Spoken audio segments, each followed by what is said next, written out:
السلام عليكم، كي دايرين؟ لاباس عليكم؟ نتمنى نلقاكم هاد لا فيديو باحسن الاحوال وبعافيه يا رب. اليوم غادي نحضر مع بعضياتنا واحد السلطه اللي كتجي راقيه في المنظر، وحتى المذاق ما نقولش لكم عليه كيجي هائل. اللي كنحتاجوا ليها على بركه الله عندنا الرز اللي مفور، كندير ليه غير شويه ديال زويته ومليحه وكنسلقو. انا قلت مفور معليش، المهم مسلوق. عندي هنايا شويه ديال هادو قطع ديال الجبن الاحمر، بطاطا اللي مفوره كما ذكرت لكم انا في السلطه الاخرى، بانني انا الخضره ما كنسلقهاش، غير كنفورها، كنديرهم في الكسكاس، كل خضره كنديرها في الجهه وكنفورهم.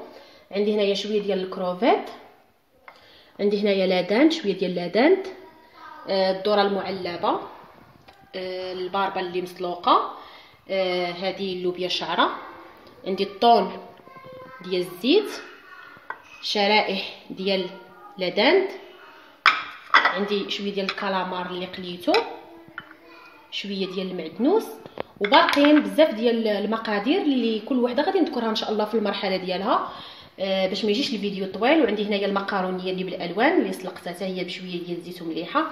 المهم دابا غادي نبداو على بركه الله. بسم الله. قليل من زيت الزيتون،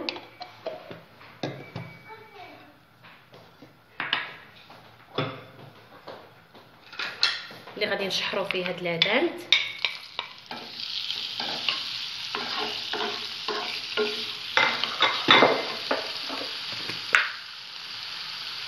شويه ديال المليحه،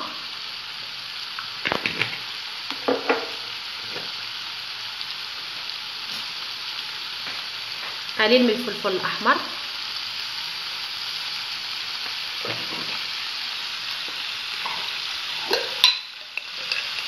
كمون،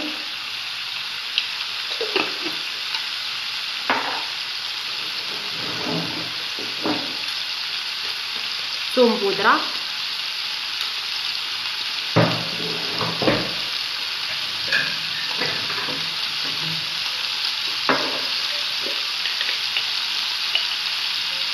شويه ديال الابزار،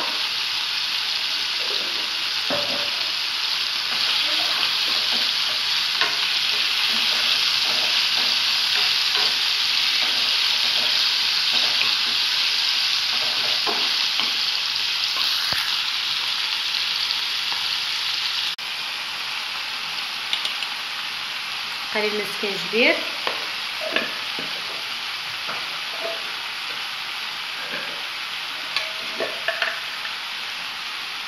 شويه ديال الخرقوم،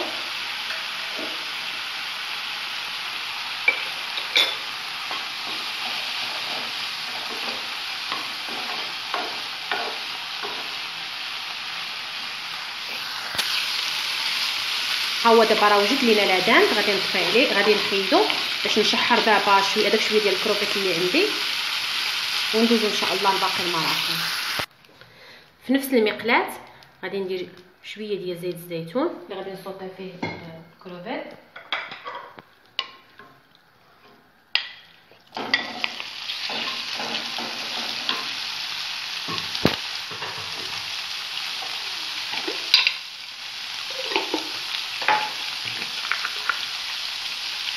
شويه ديال المليحه،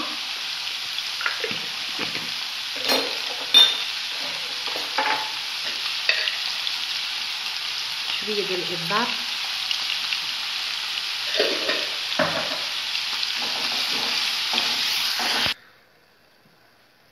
ندير شويه ديال زيت الزيتون اللي غادي نصوطي فيه هاد اللوبيا هادي،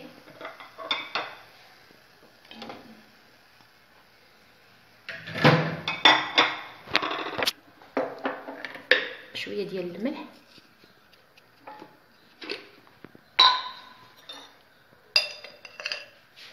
شويه ديال الكمون،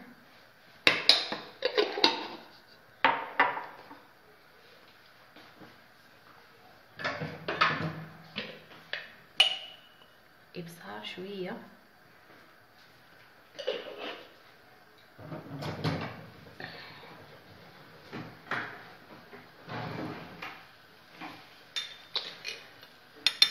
بودره،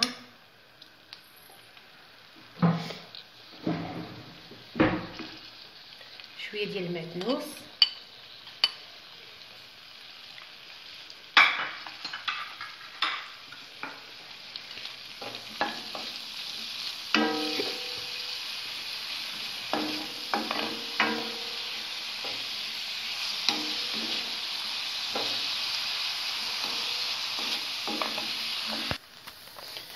وفي نفس المقلاة غادي ندير عاوتاني خيزو. دابا درت هنايا خيزو في نفس المقله اللي شحرت فيها ديك اللوبيا.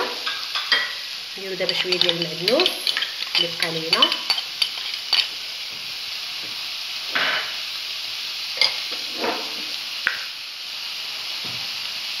مليحه،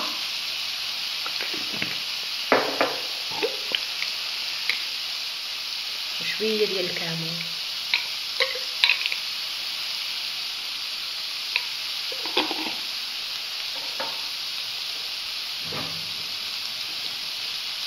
شويه ديال السودانيه،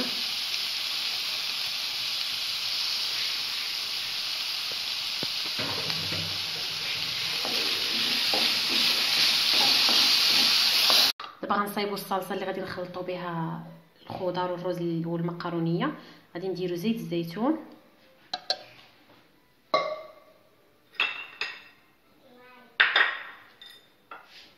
هذاك نص كاس ديال الحامض،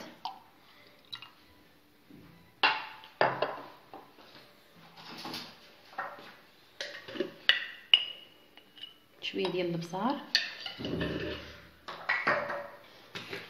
شويه ديال الملحه،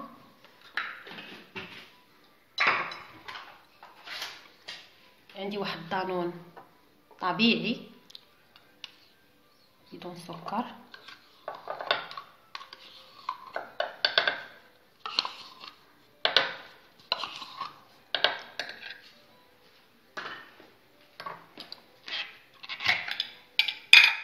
ندير واحد 2 معالق ديال المايونيز صغار،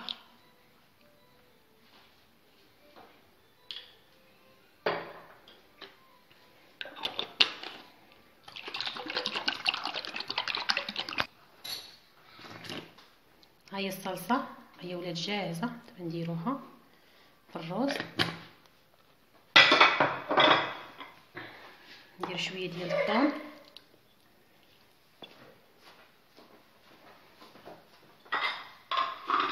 والذره،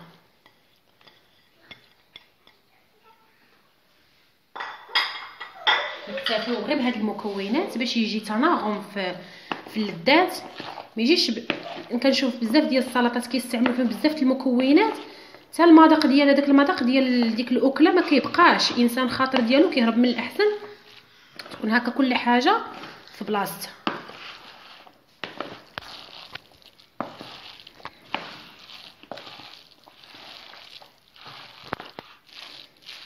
من غادي ندمجوا لينا هاد المكونات غادي نديروهم في المول ديال الكيكه داك اللي متقوب من الوسط. انا غادي نوريكم شنو غادي ندير، كي غادي ندير الطريقه.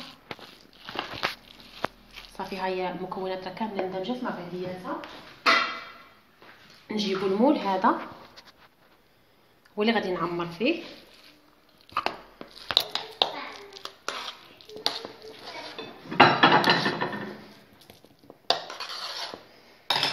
انا فرشت هنايا هاد الطبسيل هذا، ملي درت الخس من التحت اوراق الخس ودرت هاد الطبسيل هذا ها هو من الفوق، هو اللي غادي نحط فيه الارز اللي عندنا. ومن بعد غادي نوريكم شنو غادي ندير من تحت منه. غادي نستف الخضار. ها هي الارز ها هو درته هنايا في هاد الطبسيل هذا. دابا غادي ندوزو باش نقادو هاد المقرونيه، نديرو لها حتى هي الصلصه،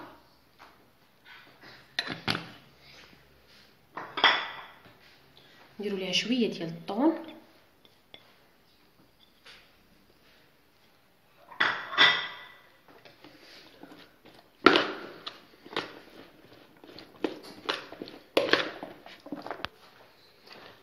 هاهي المقرونيه حركتها حتى اندمجت هي وديك الصلصه. دابا غادي نديروها هنايا في التحت ديال الصحن.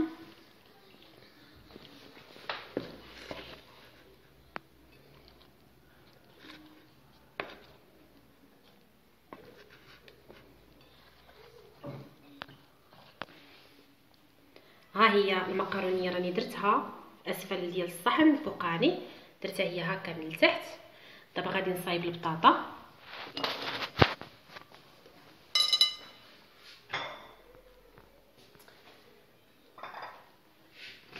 حتى هي غادي نتبلها بنفس الصلصه.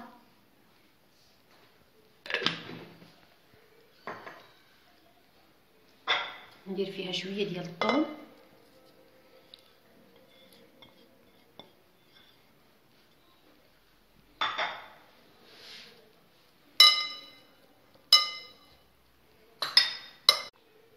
ها هو خيزو اللي شحرت. غادي نزيد واحد شويه ديال الحامض، عصير الحامض.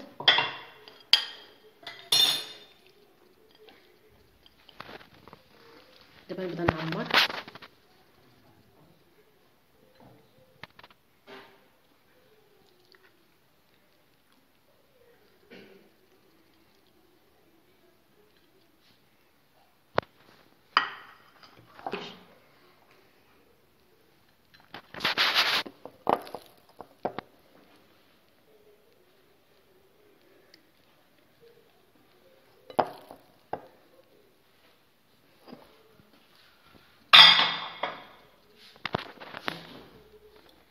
هاي الباربه اللي درت ليها غير شويه ديال زيت الزيتون، شويه ديال عصير الحامض ومليحه، واحد شويه ديال المليحه.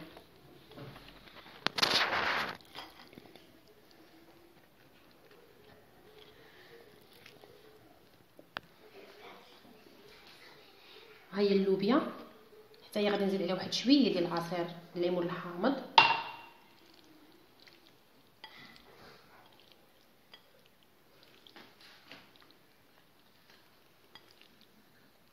نحاولوا نلعبوا هكا بالالوان باش تكون واحد التشكيله زوينه ديال الالوان.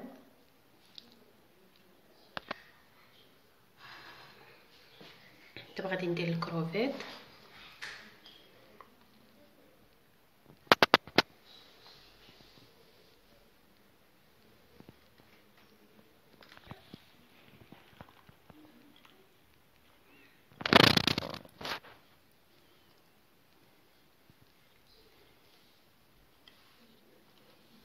دابا جا الدور ديال العداند.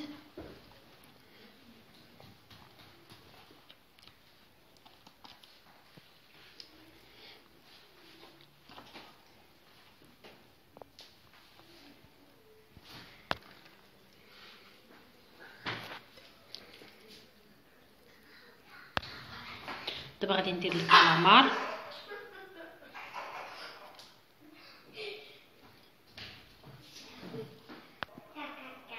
انا درت هاد الاشكال هادو بالخيار.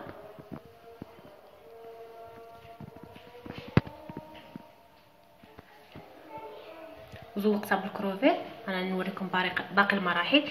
ودرت هنايا صحن اخر اللي غادي نزيد فيه العصائر اللي غادي نرافقوا بهم هاد السلطه هذه.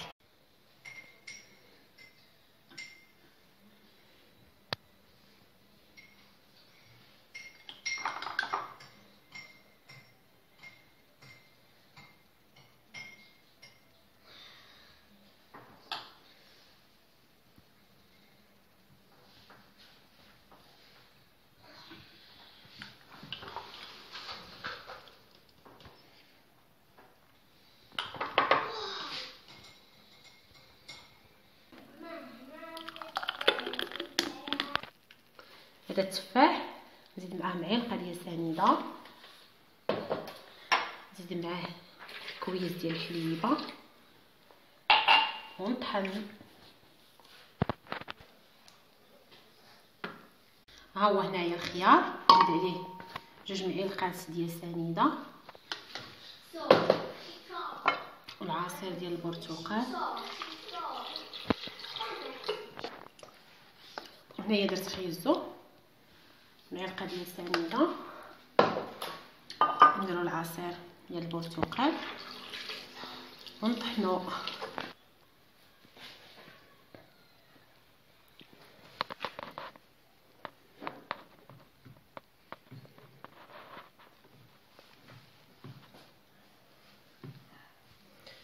دابا غادي ندوزو نعمر جاي بحال هواني بالمايونيز.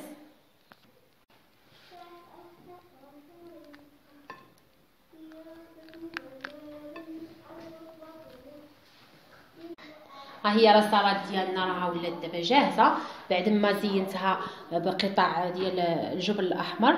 هكا البيض قطعته هكذايا وزينتها اللي كيغدو عمرتهم هكا بالطوماط سوريز فرماج الاحمر والزيتونات، ودرت هنايا شويه ديال التمر معمر بالكركاع ورشيته بشويه ديال اللوز.